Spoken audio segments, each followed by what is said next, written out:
আজকের বাজার গোছানোটা আমার কাছে সব থেকে সেরা ছিল রে, এত সেরা ছিল কি আর বলবো। ফুল ভিডিওটার সঙ্গে থাকলেই দেখতে পাবেন। আসসালামু আলাইকুম, সবাই কেমন আছেন? আশা করি ভালো আছেন। আমি আল্লাহর রহমতে অনেকটা বেশি ভালো আছি। তো আজকে কিন্তু ছোট্ট একটা লং ভিডিও নিয়ে আসলাম, অনেক দিন পরে বললে চলে।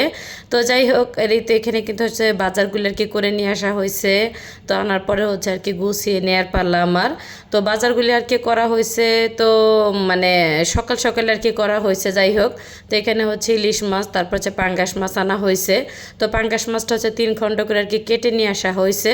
তো এখন হচ্ছে পিস পিস করে আর কি আমি কেটে নেব। তার সাথে হচ্ছে একটা রুই মাছ আনা হয়েছে, আর হচ্ছে 2টা মুরগি আনছি। একটা হচ্ছে লেয়ার মুরগি শক্ত, তার সাথে কিন্তু একটা আন্ডাও পাইছি।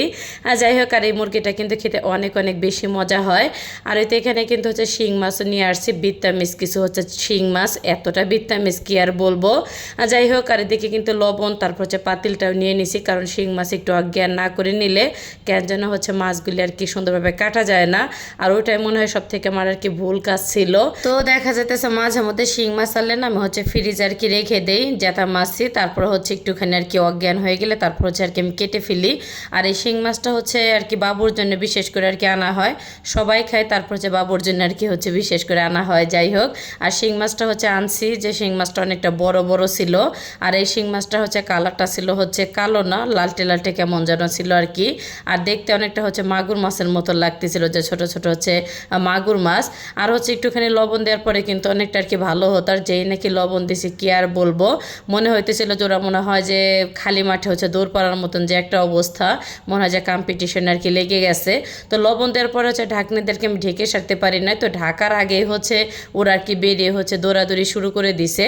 আর প্রতিবারে হচ্ছে যখন আর কি মাছ আনে, তো রান্নাঘরে হচ্ছে কোটাকাটির চেষ্টা করি, কিন্তু রান্নাঘরে হচ্ছে মাছ কোটা ধোয়া করলে না অনেকটা হচ্ছে গন্ধ আর কি রুমটা ভরে যায়। এর জন্য এখন কি করি, ব্যালকনিতে হচ্ছে আর কি মাছটা হচ্ছে আমি কাটার চেষ্টা করি, তারপর হচ্ছে সাবান পানি দিয়ে সুন্দর করে ধুয়ে ফেললে হচ্ছে সুন্দরভাবে হচ্ছে গন্ধটা আর কি বেরিয়ে যায়। তেমন হচ্ছে রুমের ভিতরে আর কি গন্ধটা লাগে না। যাই হোক, আর এই মাছগুলি হচ্ছে একে করে গুছিয়ে নিতে আমার যে কি একটা কষ্ট হয়েছে যা বলারই বাইরে। আর অনেক কিন্তু আমার ভয় লাগে এই মাছগুলি হচ্ছে কাটতে গিয়ে। আর এই যে এই মাছটা কিন্তু সব থেকে হচ্ছে আর কি বড় ছিল, আর প্রতিটা শিং মাছের পেটের ভিতরে মাশাল্লাহ দিলে অনেক অনেক ডিম ছিল, মনে হয় যে ডিম অনেকটা আর কি হয়েছে। আর হচ্ছে যেহেতু আর কি ইলিশ মাছটা হচ্ছে রান্নার টাইমে আর কি কাটলে সব থেকে ভালো হয়, কেটে হচ্ছে ইলিশ মাছ ফ্রিজে রাখলে না পরে হচ্ছে মজা লাগে না তেমন খাইতে। এর জন্য হচ্ছে আর কি ইলিশ মাছটা মেয়েকে দিলাম যে আম্মু তুমি হচ্ছে ফ্রিজে আর কি রেখে দাও। আর হচ্ছে এখানে পাঙ্গাস মাছটা হচ্ছে পিস পিস করে কেটে নেব, তার সাথে হচ্ছে শিং মাছটা কাটবো, আর হচ্ছে এই রুই মাছটা আর কি কেটে ধুয়ে তারপর হচ্ছে ফ্রিজে আর কি রেখে দেবো। আর হচ্ছে মাছগুলি হচ্ছে কাটতে ধুইতে যে কতটা পরিমাণে সময় লাগছে কি আর বলবো।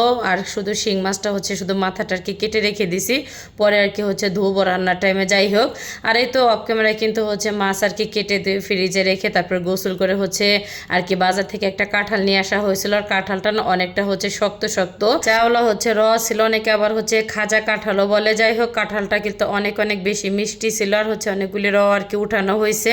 আমি আর হচ্ছে আমার ছেলে মেয়ে তো মশলা দিলে পেট ভরে হচ্ছে কাঁঠালটা আর কি খেয়ে নিছি। তো সব মিলে কেমন লাগলো আজকের ভিডিওটা সবার কাছে অবশ্যই কিন্তু কমেন্ট করে জানাতে একদমই ভুলবেন না। তো ভিডিওটা আমি এখানে শেষ করলাম, সবাই ভালো থাকবেন, আসসালামু আলাইকুম।